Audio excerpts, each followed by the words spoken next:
Hello friends, welcome to learning point GS. आज हम पढ़ेंगे वर्ण व्यवस्था। जैसा कि हमने पिछली अपनी वीडियो में पढ़ा था, हिंदी लिपियों के बारे में, हिंदी भाषा के बारे में जाना था। आज हम उसको आगे बढ़ाएंगे। चलिए देखते हैं वर्ण व्यवस्था क्या है। भाषा की सबसे छोटी इकाई वर्ण है।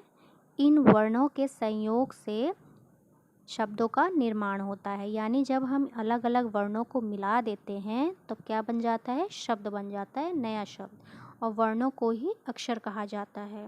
वर्ण शब्द का प्रयोग ध्वनि और ध्वनि चिन्हों दोनों के लिए किया जाता है। अर्थात ध्वनि यानी जो हम बोल रहे हैं और जो लिख रहे हैं, इन वर्णों का प्रयोग उन दोनों के लिए किया जाता है। हम इसी की मदद से लिख पाते हैं, नए शब्दों का निर्माण कर पाते हैं।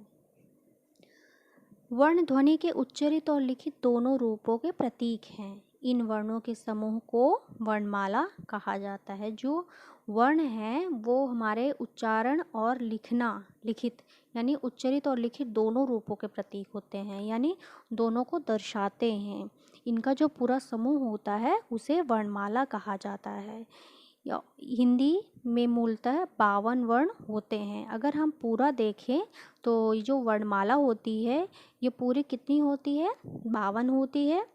और इसका क्रम होता है, ये एक दूसरे के सहयोग से ही नए शब्दों का निर्माण करते हैं। और ध्वनि और वर्ण को ही अक्षर कहा जाता है। उच्चारण की दृष्टि से हिंदी वर्णमाला को 2 वर्गों में बांटा गया है। अर्थात हिंदी की कितनी ध्वनियाँ होती हैं? 2 ध्वनियाँ होती हैं। कौन कौन सी होती हैं? स्वर और व्यंजन।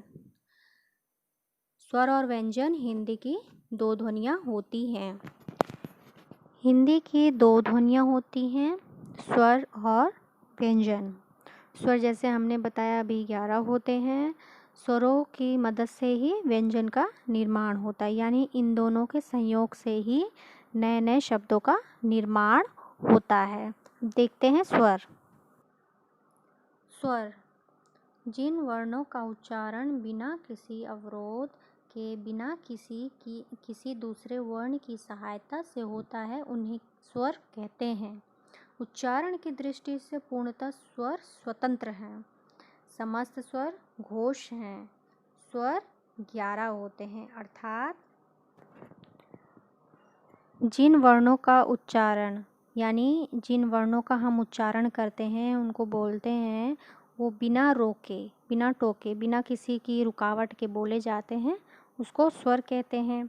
इतना आप समझ ही गए होंगे। और ये पूर्णतः स्वतंत्र होते हैं, ये किसी के बंधन में नहीं होते। और ये कितने होते हैं? 11 होते हैं। कौन कौन से हैं? अ आ इ ई उ ऊ ऋषि ए आए ओ आओ, ये हैं 11 स्वर हिंदी में। आगे देखते हैं मात्राएं। मात्राओं का हिंदी में बहुत महत्व होता है। चलिए जानते हैं। व्यंजन के साथ स्वर जिन रूप में जुड़ा होता है, यानी जिस रूप में व्यंजन के साथ स्वर जुड़ा होता है उसे मात्रा कहते हैं, स्वर की मात्रा कहते हैं। अ की कोई मात्रा नहीं होती। अ स्वर व्यंजन में ही मिला होता है। जैसे क बराबर क धन अ, तो क में देख रहे हैं अ साइलेंट तरीके से जुड़ा हुआ है। इसको अलग से लगाने की, दर्शाने की कोई ज़रूरत नहीं होती है। आगे देखिए मात्राएं कितनी होती हैं? 3 होती हैं। कौन कौन सी? ह्रस्व, दीर्घ और प्लुत। हिंदी में 2 मेन मात्राएं होती हैं, ह्रस्व और दीर्घ। ह्रस्व में कितनी मात्रा होती है? 4 होती है। अ ई उ ऋषि, यानी ह्रस्व होता है छोटा, यानी जिसको उच्चारण में कम समय लगता है। दीर्घ यानी बड़ा, जिसके उच्चारण में ह्रस्व से ज़्यादा समय लगता है, वो होता है दीर्घ। दीर्घ की 7 मात्राएं होती हैं। इसमें संयुक्त स्वर की मात्राएं भी जुड़ी होती हैं। दीर्घ में देखते हैं कौन कौन सी? आ ई उ ए आए ओ आओ। इसके उच्चारण में ह्रस्व से अधिक समय लगता है, इसलिए ये दीर्घ मात्राएं होती हैं। आगे देखिए तीसरा है प्लुत। प्लुत मात्रा में तिगुना समय लगता है, यानी इन दोनों से 3 गुना समय लगता है। जैसे कि ओम, ये आप उच्चारण करेंगे तो आप खुद समझ जाएंगे, इसको उच्चारण में अधिक समय लगता है। दोस्तों जो प्लुत स्वर है ये हिंदी में प्रयोग नहीं होता।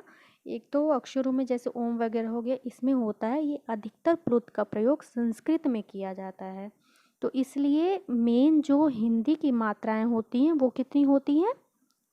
2 होती हैं। 2 होती हैं, ह्रस्व और दीर्घ। ह्रस्व स्वर होता है, उसको उच्चारण में जैसे हमने अभी बताया कि बहुत कम समय लगता है, यानी थोड़ा समय लगता है, जिसकी मात्रा को उच्चारण में हवा कम बाहर निकलती है। जो दीर्घ होता है उसके उच्चारण में हवा बहुत ही वेग से मुख से बाहर निकलती है। और जो दीर्घ होता है इसमें आ, ई, ऊ, ए, ऐ, ओ, औ होता है, ये दीर्घ ही होता है। आगे जो संयुक्त स्वर बनाता है, संयुक्त स्वर में मतलब 2 अलग अलग मात्राओं को मिला के संयुक्त स्वर बनता है। यानी कि जैसे ये आपका ए, आई, ओ, औ है, 2 अलग अलग व्यंजनों को उसमें स्वर मिला के ये मात्राएं बनती हैं। जो प्लुत है हमने अभी बताया कि वो अधिकतर संस्कृत में प्रयोग होता है, हिंदी में प्रयोग नहीं होता। इसी वजह से हिंदी में ये अधिकतर इस्तेमाल नहीं किया जाता है, क्योंकि इसके उच्चारण में तिगुना समय लगता है। ये अधिकतर संस्कृत में प्रयोग होता है। तो फ्रेंड्स, आज हमने पढ़ा वर्ण व्यवस्था। आई होप मेरी वीडियो आपको पसंद आई होगी। प्लीज़ लाइक एंड सब्सक्राइब जरूर करें, बेल आइकन जरूर प्रेस कर लें।